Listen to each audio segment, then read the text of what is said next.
99 రోజుల అభివృద్ధి పాలన కోసం రాష్ట్ర ప్రభుత్వం అయితే శ్రీకారం చుట్టింది. అందులో భాగంగా కామారెడ్డి జిల్లా కలెక్టర్ ఆశీష్ సంగ్వాన్ మాచారెడ్డి ఫారెస్ట్ ఆఫీసును సందర్శించారు.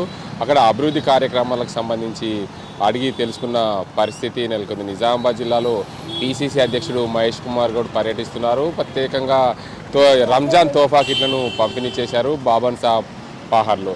మరోవైపు నిజామాబాద్ అర్బన్ ఎమ్మెల్యే ధన్పాల్ సూర్యనారాయణ గుప్తా గోపాల్ బాగ్లోని గోశాలను సందర్శించాడు. అక్కడ ఉన్న ఆ శివాలయంలో ఆ శివుడితో పాటు ఇతర విగ్రహాలను ధ్వంసం చేశారని చెప్పి ఆయన ఆరోపిస్తున్నారు. ఆ ఆలయాన్ని సందర్శించారు. అక్కడ పరిస్థితులు అడిగి తెలుసుకున్నారు. హిందువులు ఆలయాలు ధ్వంసం చేస్తే చూస్తూ ఊరుకోమని చెప్పి హెచ్చరించిన పరిస్థితి నెలకొంది.